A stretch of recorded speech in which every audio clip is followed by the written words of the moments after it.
vous invitons à un voyage au fil des saveurs de la fête de la gastronomie en Touraine, à travers des rendez-vous incontournables labellisés par l'association Tour Cité Internationale de la Gastronomie en Val-de-Loire, qui soutient les acteurs du territoire. Pour lancer les célébrations, l'association a inauguré ses premiers locaux. La Villa Rabelais, située dans un écrin atypique de la fin du XIXe siècle, devient le cœur de la recherche et de la formation dans le domaine de l'alimentation, le premier thème des 4 champs de compétences de la Cité. Le projet de la Cité a 3 autres thématiques: culture, tourisme, éducation, santé, bien-être et produits, producteurs, terroirs. Où là également, l'association a pour rôle de porter sur ces 3 autres thèmes un projet important et de fédérer tous les acteurs sur ces 4 thèmes globaux. L'ensemble du rez-de-chaussée sera ouvert au public avec notamment des lieux d'exposition, une médiathèque du goût ou encore un jardin sensoriel.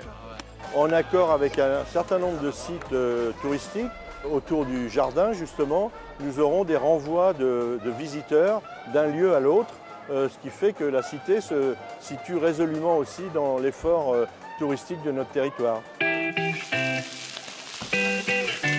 Sur la plaine de la Gloriette, les bénévoles s'affairent dans une cuisine en plein air. Le chef Bernard Charret organise son banquet populaire, entouré d'une incroyable équipe constituée d'associations, de producteurs bio ou simplement de particuliers. C'est plus une grande énergie à laquelle chacun vient avec sa petite pierre et puis contribue à tout ça. Il y a besoin de faire un truc, qui dit je vais faire ça, puis à la fin ça donne ça quoi, et c'est ça qui est pas mal. Ensemble, ils organisent une table sur laquelle bio et gastronomie se font champêtres et accessibles. Pour chaque repas acheté, un second est offert à un autre convive et de là naissent les rencontres. C'est l'idée de dire qu'on peut se mélanger autour d'un repas, ce qui est la définition à peu près de ce qu'a été inscrit à l'UNESCO, le repas gastronomique du français. Où une fois de temps en temps, on peut se réunir autour d'une table et en oubliant le plus possible nos classes sociales, nos divergences politiques, nos contentieux anciens, et se réunir autour d'une table, tout ça bonne.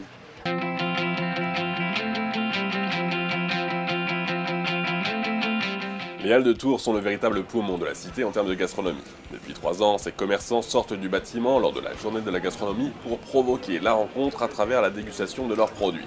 Et les produits d'exception sont quand même ici. Ça fait partie des endroits incontournables, c'est clair. Le poumon alimentaire de la ville, il est là. S'il y a un lieu où vraiment les dégustations et la gastronomie doivent s'installer, c'est aux Halles de Tours. Ça attire beaucoup de monde. Il se trouve, c'est une coïncidence heureuse. C'est la 3e fois qu'il y a un grand soleil magnifique. Tout le monde est très content de la journée en général. Galvanisé par le succès de la manifestation, l'Union des commerçants des Halles mijote de nombreux projets qui seront à suivre dans les mois et années à venir. C'est offert, madame. À l'initiative de la Fédération nationale des marchés de France, l'association des commerçants non sédentaires participe à la fête de la gastronomie. Au marché Velpeau, c'est dégustations de soupe bio et locale concoctées par un maraîcher de Saint-Genoux. En même temps, nous nous associons depuis 3 ans à l'association ADEL, les enfants malades de Clocheville, donc les gens peuvent faire un don. Ça fonctionne bien. À chaque fois, on remet un chèque de près de 1 000 €. Au cœur de la ville, c'est la fête médiévale qui anime les rues à l'initiative de l'association de commerçants Vieux Tour Dynamique. Il y est bien sûr question de moultes animations pour festoyer en costume, mais aussi du goût à la mode médiévale. On a des pâtisseries médiévales, des saucissons. Tous les commerçants ont fait soit un breuvage, soit un menu médiéval. Donc en fait, il y en a pour tout le monde.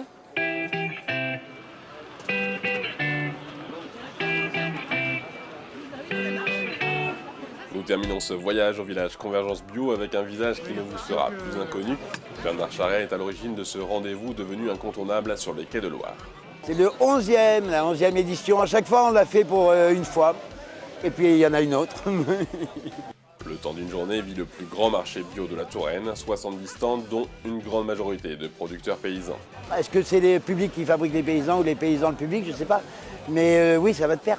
Une société se reconnaît dans son agriculture. Donc ça veut dire que tout doucement, on est en train d'évoluer et de faire évoluer une société. Et on la reconnaît, elle s'exprime dans ce qu'elle est. D'année en année, producteurs et publics sont de plus en plus nombreux et c'est sur ce cercle vertueux que l'on vous quitte, mais à bientôt pour de nouvelles aventures gastronomiques.